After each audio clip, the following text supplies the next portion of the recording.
আপনাদের কোনো ব্যক্তি মারা গেলে পরের দিনই গরু জবাই করে খাওয়ালে আমল বাতিল হবেই, কাউকে বলা লাগবে না। মাঝহাবি মানুষকে দেখতে যাবেন কেন? তাদের তো এক নাম্বার অপরাধ যে মাঝহাব মানা কোন একজন ব্যক্তিকে মানা ফরজ করেছে। কোন একজন ব্যক্তিকে মানা যদি ফরজ করা হয় তাহলে বাকি তিনজন কি অপরাধ করলেন?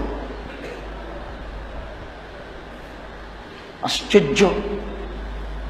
এই কথা যদি বলতেন যে আমরা চারজনকেই মানি তাহলে না হয় একটা সম্মান করা হতো,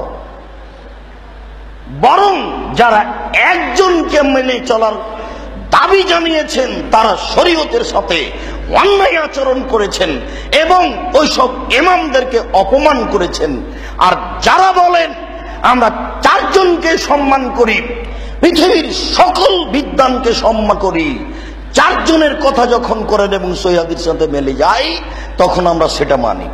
অতএব আমরাই ইমামদেরকে সম্মান করি, আমরাই তাদেরকে মূল্যায়ন করি, আমরাই তাদেরকে যথাযথ স্থানে রেখে দিন কাটানোর চেষ্টা করি, কাউকে ছোট চোখে দেখি না।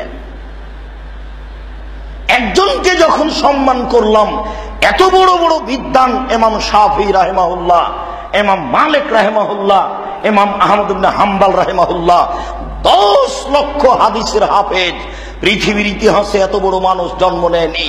সেই মানুষটা আমার কি অপরাধ করলো যে আমি তাকে উপেক্ষা করে চললাম? সেটা হয় না।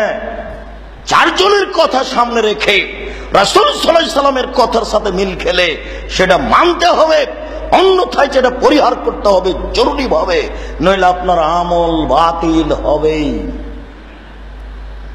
আল্লাহুম্মা সাল্লি আলা সাইয়্যিদিনা মাওলানা নাবিয়ানা মুহাম্মদ বললে আমল বাতিল হবেই, কাউকে বলা লাগবে না। জোরে জিকির করলে আমল বাতিল হবেই। কবরের চতুর্দিকে দাঁড়িয়ে সবাই মিলে হাত তুলে দোয়া করলে আমল বাতিল হবেই। মাগরিবের পরে 6 রাকাত সালাতুল আওয়াবির নামাজ পড়লে আমল বাতিল হবেই, হবেই হবে। এটা আল্লাহ বলেছেন, কারো বলা লাগবে না। নইলে আপনি নিজে তদন্ত করুন, আল্লাহ কেন বললেন যে আল্লাহকে মান্য করো, রাসূলের আনুগত্য করো, তোমাদের আমল বাতিল করো না? একই কথা। শিরক করলে আল্লাহকে মান্য করা কেটে যায়, বিদআত করলে রাসূলের আনুগত্য কেটে যায়। শিরক করলে আল্লাহকে মান্য করা কেটে যায়, বিদআত করলে রাসূলের আনুগত্য কেটে যায়। হাতে আঙ্গুলে অষ্টাধাতুর আংটি থাকলে আমল বাতিল হবেই।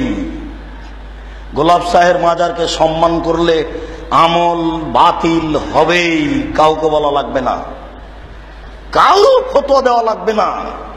গলায় মাদুলি তাবিজ থাকলে আমল ধ্বংস হবেই, কাউকে বলা লাগবে না। এইটা আল্লাহর আদেশ।